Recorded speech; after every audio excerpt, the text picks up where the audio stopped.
জুলাই অভ্যুত্থানের সময় মানবতা বিরোধী অপরাধ ও কুষ্টিয়ায় ৬ জনকে হত্যার মামলায় আওয়ামী লীগের যুগ্ম সাধারণ সম্পাদক মাহবুবুল আলম হানিফ সহ ৪ জনের বিরুদ্ধে বিচার শুরু হবে কিনা এই বিষয়ে আদেশ আজ। এছাড়া একই ট্রাইব্যুনালে ভিন্ন মামলায় জাসদ সভাপতি হাসানুল হক ইনুর বিরুদ্ধেও কুষ্টিয়ায় হত্যা ও মানবতা বিরোধী অপরাধের মামলায় অভিযোগ গঠনের বিষয়ে আদেশ আজ। বিচারপতি মোহাম্মদ নজরুল ইসলাম চৌধুরীর নেতৃত্বাধীন আন্তর্জাতিক অপরাধ ট্রাইব্যুনাল ২-এ এই আদেশ দেবেন। ইতোমধ্যে আসামিদের পক্ষে স্টেট ডিফেন্স নিয়োগ দেওয়া হয়েছে। এর আগে অভিযোগ গঠনের শুনানিতে হাসানুল হক ইনুর আইনজীবী মনসুরুল হক চৌধুরী দাবি করেন, জুলাই অভ্যুত্থানকালীন সময়ে প্রাণহানি যাতে না ঘটে সেই পরামর্শই দিয়েছেন হাসানুল হক ইনু। বৈষম্য বিরোধী ছাত্র আন্দোলনে কুষ্টিয়ায় হত্যা ও মানবতা বিরোধী অপরাধের মামলায় গত ২৫ সেপ্টেম্বর ইনুর বিরুদ্ধে আনুষ্ঠানিক অভিযোগ আমলে নেন আন্তর্জাতিক অপরাধ ট্রাইব্যুনাল। আজ চানখারপুলে ৬ জন হত্যার ঘটনায় ১৩তম দিনের সাক্ষ্য গ্রহণ আজ। এর আগে এই মামলায় সাক্ষ্য দেন ২০ জন। তত্ত্বাবধায়ক সরকার ব্যবস্থা পুনর্বহালের দাবিতে দায়ের করা আবেদনের ওপর আপিল বিভাগে ৬ষ্ঠ দিনের শুনানি চলছে। প্রধান বিচারপতি সৈয়দ রেফাত আহমেদের নেতৃত্বে আপিল বিভাগের ৭ সদস্যের বেঞ্চে এই শুনানি শুনছেন। সকালে শুনানিতে অংশ নিচ্ছেন রিটকারী মির্জা ফখরুল ইসলাম আলমগীরের আইনজীবী। গেল সপ্তাহে বুধবার সকালে ৫ম দিনের শুনানি শেষ হয়। এর আগে মঙ্গলবার একই বেঞ্চে ৪র্থ দিনের শুনানি শেষে কার্যক্রম মুলতবি করা হয়। সেদিন জামায়াতে ইসলামীর সেক্রেটারি জেনারেলের পক্ষে শুনানি করেন আইনজীবী শিশির মনির। তত্ত্বাবধায়ক সরকার ব্যবস্থা বাতিলের রায়ের রিভিউ আবেদনের শুনানি শেষে গত ২৭ আগস্ট আপিলের অনুমতি দেন আপিল বিভাগ। এরপর ডক্টর বদিউল আলম মজুমদার সহ ৫ জন, বিএনপি মহাসচিব মির্জা ফখরুল ইসলাম আলমগীর ও জামায়াতে ইসলামীর সেক্রেটারি জেনারেল অধ্যাপক মিয়া গোলাম পরওয়ার আপিল করেন। গুমের শিকার নিখোঁজদের মধ্যে কয়েকজনের বিষয়ে সুরাহা করতে পেরেছে গুম কমিশন।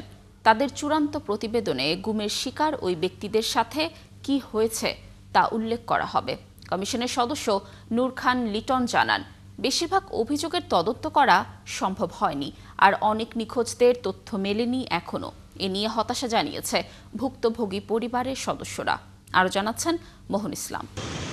আওয়ামী লীগের শাসনামলে অসংখ্য বিরোধী রাজনৈতিক নেতাকর্মী, ব্যবসায়ীকে গুম করার অভিযোগ আছে কয়েকটি আইনশৃঙ্খলা বাহিনী ও তাদের কর্মকর্তাদের বিরুদ্ধে।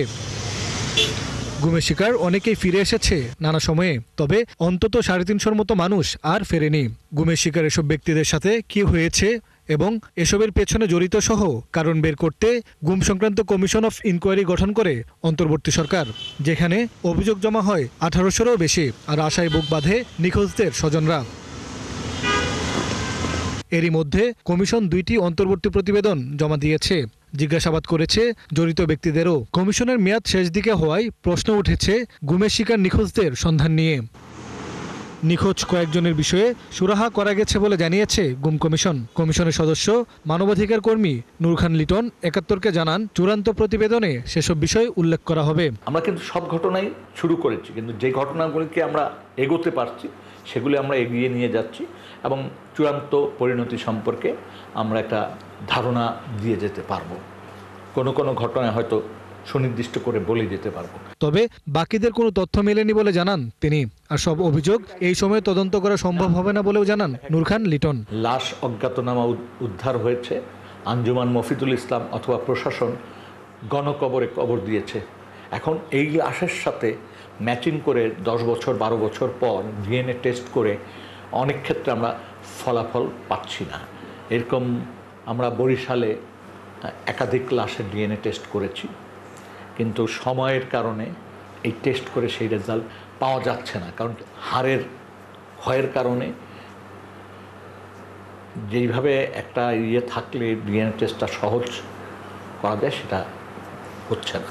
কমিশনের এমন সিদ্ধান্তে হতাশা জানিয়েছে গুম নিয়ে কাজ করা সংগঠন মায়ের ডাক। আবারও প্রতিটি নিখোঁজ ব্যক্তির সন্ধানের দাবি জানান তারা। চরমভাবে হতাশ করছে ব্যক্তি পরিবারগুলোকে, কারণ আপনি জানেন এই পরিবারগুলো কিন্তু এক যুগের বেশি সময় ধরে রাস্তায় সংগ্রামে আন্দোলনে, তাদের কাছে আমি জবাব নিয়ে যেতে পারলাম না, তাদেরকে কোনো স্পেসিফিক ফুল ক্লোজার দিতে পারলাম না কোনো একটা কেসের ক্ষেত্রেও। আমরা কিছু কেস হয়তো তারা আইডেন্টিফাই করতে পারবে বা ওই বিচারিক প্রক্রিয়ায় আগাচ্ছে, কিন্তু তাহলে আমার হাজারো যেই পরিবার ওদের কি হলো, তাদের কাছে কিন্তু এখন সদুত্তর যায়নি। নিখোঁজদের সন্ধান না দিতে পারলে তাদের আন্দোলন চলবে বলেও জানান সঞ্জিদা ইসলাম তুলি। আমার মনে হয় যুদ্ধ আরও চলবে সেটা পাওয়ার জন্য। মোহন ইসলাম, ৭১, ঢাকা। প্রধান নির্বাচন কমিশনার এএমএম নাসির উদ্দিনের সঙ্গে রবিবার বৈঠকে বসতে যাচ্ছে জাতীয় নাগরিক পার্টি এনসিপির একটি প্রতিনিধি দল। শনিবার রাতে দলের যুগ্ম মুখ্য সমন্বয়ক ও মিডিয়া সেলের সদস্য খান মোহাম্মদ মুরসালিন এক বার্তায় এই তথ্য জানান। বৈঠকে এনসিপির প্রতিনিধি দলে থাকবেন দলের মুখ্য সমন্বয়ক নাসির উদ্দিন পাটোয়ারি, যুগ্ম আহ্বায়ক এবং পলিসি ও রিসার্চ লিড খালেদ সাইফুল্লাহ এবং যুগ্ম সদস্য সচিব জহিরুল ইসলাম মুসা। এর আগে বৃহস্পতিবার নির্বাচন কমিশন প্রতীক তালিকায় শাপলা কলি যুক্ত গেজেট প্রকাশ করে। তবে নির্বাচনী প্রতীক হিসেবে শাপলার ব্যাপারে অনড় অবস্থানে রয়েছে এনসিপি। এবার একটি উৎসব মুখর নির্বাচন দেখতে চান পটুয়াখালীর নারী ভোটাররা। সব জায়গায় নারীর নিরাপত্তা, অধিকার ও মর্যাদা রক্ষা, সর্বোপরি নারীর সর্বাত্মক অংশগ্রহণ নিশ্চিত করে সুষ্ঠু নির্বাচনের প্রত্যাশা তাদের। জেলার শিক্ষার্থী সহ বিভিন্ন শ্রেণী পেশার নারীরা মনে করেন সমাজে তারা এখনও অবহেলিত। নির্বাচিত সরকারের কাছে এই অবস্থার পরিবর্তন চান তারা।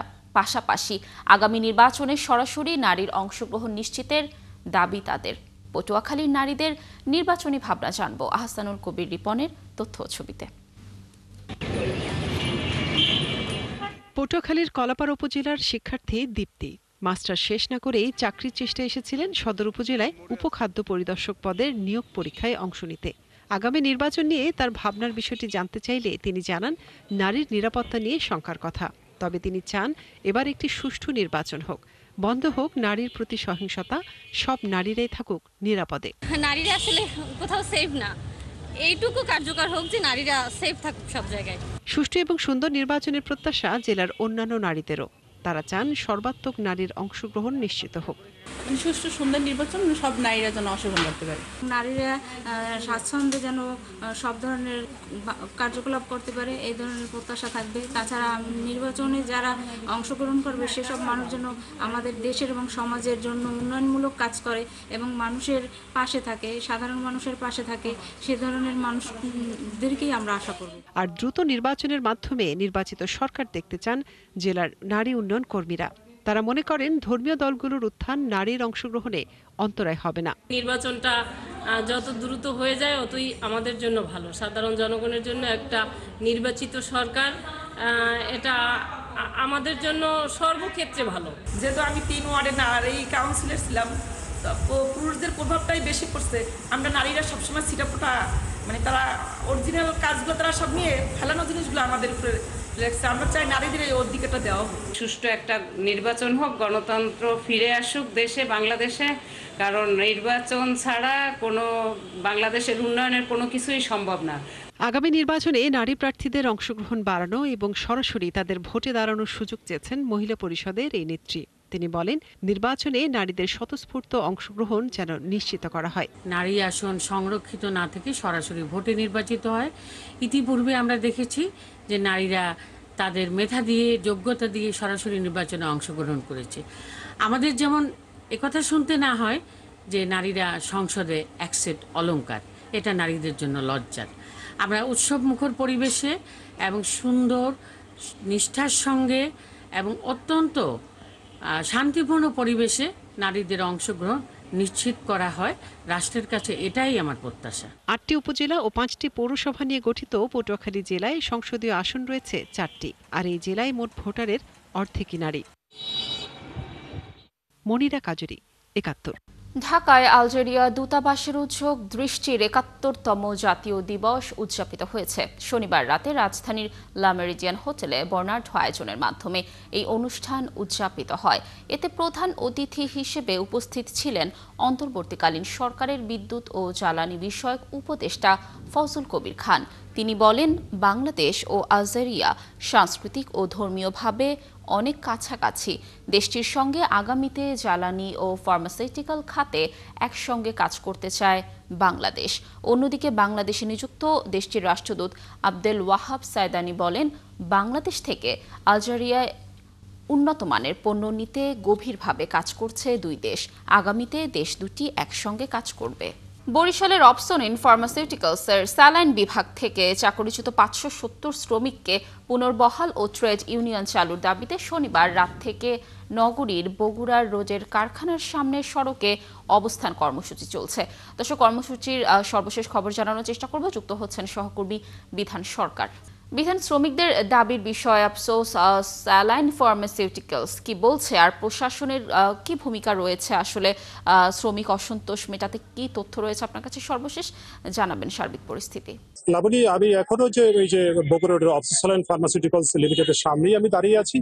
আর এখন পর্যন্ত আপনি যে জানতে চেয়েছেন যে প্রশাসনের পক্ষ থেকে, আমরা এখন পর্যন্ত দেখিনি কোনো প্রশাসনের পক্ষ থেকে কারো এখানে হস্তক্ষেপ করা বা প্রশাসনের পক্ষ থেকে কারো আশ্বস্ত করা। কারণ শ্রমিকরা বারবার বলছেন যে তারা যে চাকরিচ্যুত হয়েছেন, তাদের যে 570 জন শ্রমিককে যে 28 তারিখে গত যে তারা যে চাকরিচ্যুত করার জন্য যে নোটিশ দিয়েছেন, তারা বলছেন যে সেই নোটিশ তারা উদ্ধার করা হোক এবং নোটিশ প্রত্যাহার করে বা তাদেরকে চাকরিতে পুনর্বহাল করা হোক, এবং যার দাবিতেই তারা কিন্তু সব এই যে গেল দিন রাত থেকে তারা কিন্তু এখানে অবস্থান করে রয়েছে।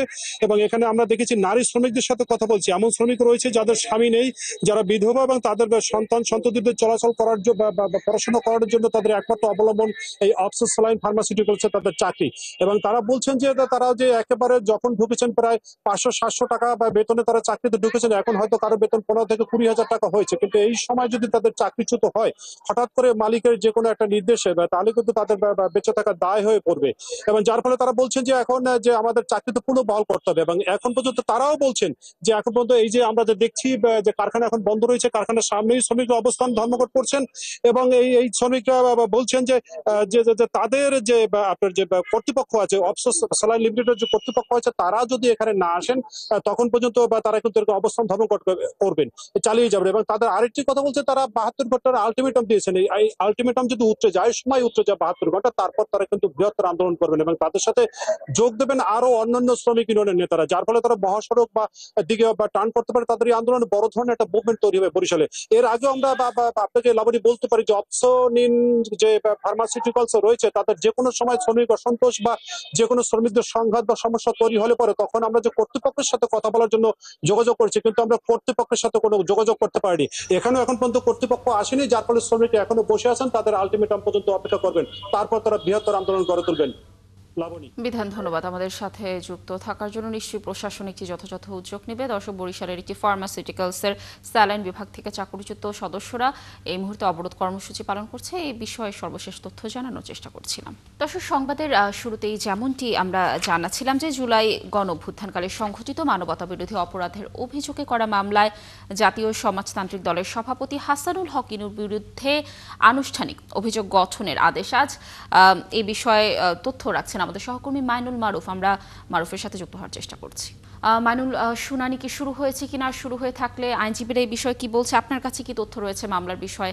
জানাবেন আমাদের বিস্তারিত। কিন্তু মোট 2টি মামলার অভিযোগ গঠনের বিষয়ে আদেশের জন্য নির্ধারিত ছিল আজকের দিনটি। একটি মাহবুবুল আলম হানিফ সহ 4 জন এবং আরেকটি হাসানুল হক ইনুর মামলা।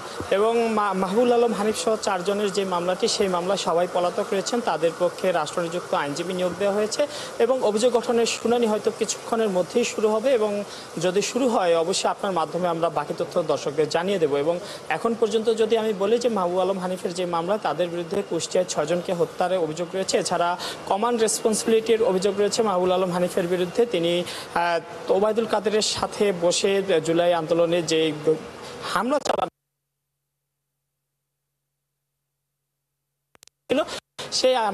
সেই ঘোষণার সময় তিনি পাশে ছিলেন এমন অভিযোগ আনা হয়েছে। পাশাপাশি তার বিরুদ্ধে কুষ্টিয়ায় যে 6 জন হত্যা করা হয়েছে, তাদের সেই মামলায় তাকে আসামি করা হয়েছে। এবং এই মামলায় কুষ্টিয়ার 3 জন স্থানীয় নেতা রয়েছেন এবং তিনি সহ মোট 4 জন আসামি রয়েছেন। অর্থাৎ এই মামলায় যে 4 জন আসামি, তারা সবাই পলাতক আছেন। এই মামলায় রাষ্ট্রনিযুক্ত আইনজীবী নিয়োগ দিয়ে তাদের কিন্তু বিচার শুরু হবে যদি আজকে বিচার শুরুর আদেশ দেন ট্রাইব্যুনাল। এবং অপর একটি মামলা হাসানুল বিরুদ্ধে, এই মামলায় তার বিরুদ্ধে এই মামলাটিও কুষ্টিয়ায় হত্যা এবং কমান্ড রেসপন্সিবিলিটির অর্থাৎ মানবতা বিরোধী অপরাধের এই মামলায় তাকে দোষী করা হয়েছে। দোষী করে কিন্তু প্রসিকিউশন অভিযোগপত্র দিয়েছেন এবং অভিযোগে কিন্তু তাকে কমান্ড রেসপন্সিবিলিটির শেখ হাসিনার সাথে ফোনালাপের বিষয়গুলো তুলে ধরেছেন। তবে যে ইনুর পক্ষের যে আইনজীবী, তিনি কিন্তু জানিয়েছেন যে ইনু এই গণহত্যার বিপক্ষে ছিলেন। তিনি শেখ হাসিনাকে বোঝানোর চেষ্টা করেছেন যেন গোলাগুলি না হয়, কোনো প্রাণহানি যাতে না ঘটে তিনি কিন্তু এই সব বিষয় কিন্তু ট্রাইব্যুনালে তুলে ধরেছেন। এর পাশাপাশি আরও যে বিষয়গুলো ছিল যে হাসানুল হক ইনু সরাসরি আওয়ামী লীগের নেতা ছিলেন না, তিনি আওয়ামী লীগের অঙ্গ সংগঠন বা আওয়ামী লীগের সাথে জোটবদ্ধ ছিলেন, এ সকল বিষয় তুলে ধরেছেন। তুলে ধরে কিন্তু তারা তাদের অভিযোগ যাতে গঠন না হয় সেই আবেদন জানিয়েছিলেন। আজ কিছুক্ষণ পরে আমরা আপনার মাধ্যমে পরবর্তী তথ্য জানিয়ে দিতে পারবো। ধন্যবাদ আমাদের সাথে যুক্ত থাকার জন্য। আপনি থাকুন সেখানে, নিশ্চয়ই আমরা মামলার আরও তথ্য পরবর্তী সংবাদ সঞ্চারগুলোতে আপনার মাধ্যমে দর্শকদেরকে জানানোর চেষ্টা করব। পাকা ধানে পোকার আক্রমণে দিশেহারা জামালপুরের কৃষকরা। ফসল ঘরে তোলার আগে পোকার এমন আক্রমণে ফলন বিপর্যয়ের আশঙ্কা করছেন তারা। তবে কৃষি বিভাগ বলছে এই অবস্থা থেকে উত্তরণে কৃষকদের সব ধরনের সহযোগিতা করা হচ্ছে। আনসারি সুমনের তথ্য ও ছবিতে দেখুন প্রতিবেদন। কয়েকদিন আগেও জামালপুরের সদর উপজেলার হামিদপুর গ্রামের মাঠ জুড়ে ছিল সোনালী ধানে ভরা। ধীরে ধীরে ধান পাকতে থাকে, সাথে শুরু হয় কারেন্ট পোকার আক্রমণ। এখন মাঠ জুড়ে শুধু ঝলসানো ধানের চিত্র। কৃষকরা জানালেন পোকার আক্রমণ রোধে কীটনাশক ব্যবহার করেও মিলছে না আশানুরূপ ফল। শেষ সময় পর্যন্ত পোকা নিধন সম্ভব না হলে ফলন বিপর্যয় হতে পারে বলে শঙ্কা তাদের। একবারে 3-4 করে বীজ দিতেছি, তারপরে কোনো পোকা ঠোকা ছাড়তেছে না, তাহলে তো আবাদের পক্ষে কৃষকের আবাদ করা সম্ভব হইতেছে না। বীজ দিলাম, ছাড়লো না, মেলা ব্যয়বহুল আপনার খরচ হইল। এর মধ্যে সরকার সহযোগিতা না করে এদিকে ধান খেতে পোকার আক্রমণ কমাতে ও ফসলের পরিচর্যায় পরামর্শ দেওয়া হচ্ছে বলে জানালেন কৃষি কর্মকর্তা। আমাদের কৃষি অফিসের পক্ষ থেকে কৃষি সম্প্রসারণ অধিদপ্তর বিভিন্ন পদক্ষেপ হাতে নিয়েছে, যেমন হচ্ছে যে নিয়মিত মাঠ পরিদর্শন এবং কি লিফলেট বিতরণ, উঠান বৈঠককরণ। এছাড়া হচ্ছে যে কৃষকের সরাসরি কিভাবে এই পোকাটা দমন করা যায় মাঠ লেভেলে গিয়ে সেটা আমরা দেখাচ্ছি যে কিভাবে দমন করতে হয়। এর জন্য হচ্ছে যে পানি ছেড়ে দেওয়া, বিলি কেটে দেওয়া, তো এরকম কাজগুলো আমরা কৃষকদের করাচ্ছি। এবছর জেলায় রোপা আমন ধানের আবাদ হয়েছে 1,29,000 হেক্টর জমিতে। অরিসুল ইসলাম, 71। দর্শকের বিষয় শেখারকার তথ্য জানাতে আমাদের সাথে যুক্ত হচ্ছেন সহকর্মী আনসারি সুমন। সুমন, কীটনাশক ব্যবহারের পরেও পাকা ধানে পোকার আক্রমণ বন্ধ হচ্ছে না। এই অবস্থা থেকে উত্তরণে কৃষি কর্মকর্তারা কোনো উদ্যোগ নিয়েছেন কিনা, আর যারা কৃষক রয়েছে তারা কি মন্তব্য করছেন? ধন্যবাদ লাবণী। এই যে পোকার আক্রমণ শেষ সময়ে, এটি কিন্তু কৃষকদের জন্য একেবারে খুবই কষ্টকর এবং খুবই আর্থিক ক্ষতির কারণ হয়ে দাঁড়াচ্ছে। কারণ কৃষকরা যেটি বলছেন যে বর্তমান সময়ে চাষাবাদ করাটি একটি ব্যয়বহুল প্রক্রিয়া হয়ে দাঁড়িয়েছে, এবং সেই সাথে যখন পোকার আক্রমণ হচ্ছে তারা কিন্তু প্রথম দিকে বিষ দিচ্ছেন, কীটনাশক ব্যবহার করছেন, কিন্তু সেই কীটনাশক কিন্তু তাদের সেই পোকা দমনে খুব বেশি কার্যকর হচ্ছে না। তারা একাধিকবার কীটনাশক ব্যবহার করেও যখন সেটি থেকে রক্ষা পাচ্ছেন না, তারপর কিন্তু এক সময় এটি বন্ধ করে দিচ্ছেন, এবং এই কীটনাশক প্রয়োগ করা যখন বন্ধ করছেন তখন সেই ধান ক্ষেত্রে একেবারে শেষ হয়ে যাচ্ছে। যদিও কৃষি বিভাগের পক্ষ থেকে কৃষকদের মাঠ পর্যায়ে পরামর্শ দেওয়া হচ্ছে এবং সব ধরনের সহায়তার আশ্বাস দেওয়া হচ্ছে, কিন্তু কৃষকরা যেটি বলছেন যে তাদের এই যে ক্ষতির সম্মুখীন হতে হয়েছে সেটি পাকা ধান একেবারে যখন কাটবে তার ঠিক আগ মুহূর্তে এই পোকার আক্রমণ তাদের কিন্তু বড় ধরনের ক্ষতির সম্মুখীন করছে। যদিও কৃষকরা বলছেন তারা এই ক্ষতি কাটিয়ে উঠতে পারবেন না যদি সরকারি সহায়তা না পান। লাবণী, আরেকটি বিষয় আপনাকে জানিয়ে রাখি, এই যে গত কয়েকদিনের বৃষ্টি এবং ঝোড়ো বাতাসের কারণে বহু ফসল জামালপুরে হাজার হাজার বিঘা পাকা ধান কিন্তু মাটিতে শুয়ে পড়েছে, এবং নিচু এলাকার যে ধানগুলো আছে সেগুলো কিন্তু পানিতেও নিমজ্জিত হয়েছে। এই দুইটি ক্ষতির কারণে জামালপুরের কৃষকরা কিন্তু এবার বড় ধরনের ক্ষতির মুখে পড়ছেন। কৃষকরা বলছেন যে তাদের একদিকে পোকার আক্রমণ, আরেকদিকে ধান নষ্ট হয়ে যাওয়া এবং পানিতে তলিয়ে যাওয়ায় তারা যে ক্ষতির সম্মুখীন হচ্ছেন সেটি থেকে রক্ষা করতে তাদের যদি সরকারি সহায়তা না পান তাহলে তারা হয়তো ঘুরে দাঁড়াতে পারবেন না। যদি সরকারি সহায়তা তাদের দেওয়া হয় তাহলে হয়তো আগামী মৌসুমে তারা ভালোভাবে চাষাবাদ করতে পারবেন এবং তারা ঘুরে দাঁড়াতে পারবেন। লাবণী, ধন্যবাদ সুমন আমাদের সাথে যুক্ত থাকার জন্য। দর্শক, যেমনটি বলছিলাম যে পাকা ধানে পোকার আক্রমণে জামালপুরের কৃষকরা ক্ষতিগ্রস্ত হচ্ছে, এই বিষয়ে সর্বশেষ তথ্য জানানোর চেষ্টা করছিলাম। ঘূর্ণিঝড় মোন্থা দুর্বল হয়ে লঘুচাপের রূপ নেয়ায় আজ সকাল থেকে আকাশ মেঘলা হয়ে আছে। এদিকে পূর্ব মধ্য বঙ্গোপসাগরে ফের একটি লঘুচাপের আভাস দিয়েছে আবহাওয়া অধিদপ্তর। অধিদপ্তর বলছে আগামী 48 ঘন্টার মধ্যে পূর্ব মধ্য বঙ্গোপসাগর এবং তৎসংলগ্ন এলাকায় একটি লঘুচাপ সৃষ্টি হতে পারে। মন্থার প্রভাব কাটতে না কাটতেই শনিবার সন্ধ্যা থেকেই ঢাকায় থেমে থেমে বৃষ্টি হয়েছে। এদিন দুপুরের পর থেকে ঢাকায় আকাশ ছিল মেঘলা, এরপর সন্ধ্যা থেকে নামে মুষলধারে বৃষ্টি। শুধু ঢাকা নয়, এদিন কম বেশি বৃষ্টি হয়েছে দেশের বিভিন্ন অঞ্চলে। অধিদপ্তরে শনিবার রাতে নিয়মিত বুলেটিনে বলা হয়েছে, দক্ষিণ বিহার ও আশপাশের এলাকায় অবস্থানরত সুস্পষ্ট লঘুচাপটি উত্তর উত্তর পূর্ব দিকে অগ্রসর ও দুর্বল হয়ে লঘুচাপে পরিণত হয়ে গুরুত্বহীন হয়ে পড়েছে। এটি আরও উত্তর উত্তর পূর্ব দিকে অগ্রসর হয়ে ক্রমান্বয়ে দুর্বল হয়ে যেতে পারে। দর্শক, চলছে সংবাদ সংযোগ। সরাসরি সংবাদ ও অনুষ্ঠান দেখতে চোখ রাখুন ৭১-এর ফেসবুক পেজ এবং সাবস্ক্রাইব করুন ৭১-এর ইউটিউব চ্যানেল। থাকুন ৭১-এর সাথে।